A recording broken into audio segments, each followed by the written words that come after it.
Alam mo ba na 8 pesos lang ang puhunan dito isa? Pero pwede kang kumita o makaipon ng 33,000 o higit pa. Masyado man logic yung ating lagi, context. Ay, ganun talaga sa negosyo. Pagka pinasok mo, baka mabaliw ka eh. Nakakabaliw eh. Oo, kaka-stress. Kalawat kanan. Parang konti lang ang peaceful. Oo, hirap talaga magka-pair. So, ayan, hinalo na natin. Malamig nga pala yung creme densada na ginamit natin, ha? Kahit anong panghalo pwede. Kung gusto mo, braso mo lang panghalo mo eh. Kung gusto mo lang makaagad yung braso mo eh. Ito na ang sign. Charot lang. Okay, comment ka naman sa baba kung tagasan ka. Malay mo, ikaw na yung sunod natin mabigyan ng libreng electric hand mixer nga pala. So, pagtapos natin siyang haluin, naghandaan na tayo dito ng container. So, sa container na ginamit ko, kung gusto mong mas tumaas ang level ng marketing strategy mo sa negosyo mo, sa dessert mo ibibenta mo, subukan mo tong gamitin. Oo. Hindi pa nabibili, nakikita pa lang ng mga customer mo, mga curious na yung bibili yan, maniwala ka. Try mo.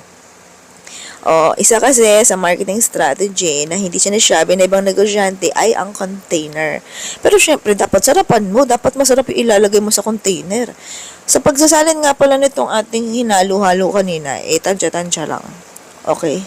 Paalala nga pala sa cream na hinalo natin, sa creme densada, hindi yan aalsa kung hindi malamig. So, kailangan ilalagay mo sa chiller. Huwag sa freezer ha, kasi mag-yelo yan. Kailangan chiller lang. Tapos takpan na natin. Ganyan lang kadali.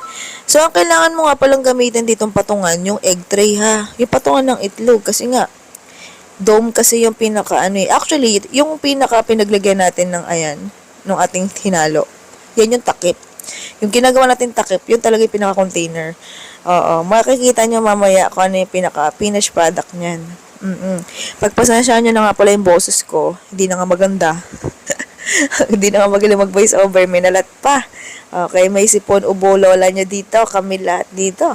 Gumala lang. Shoutout sa mga katulad namin, gumala lang isang beses. Sakit agad. Diyos ko po, ano ba yan? Okay, ganyan lang pala siya tanggalin sa container. O, diba, bongga. Ganyan lang. Oo. Sobrang dali lang.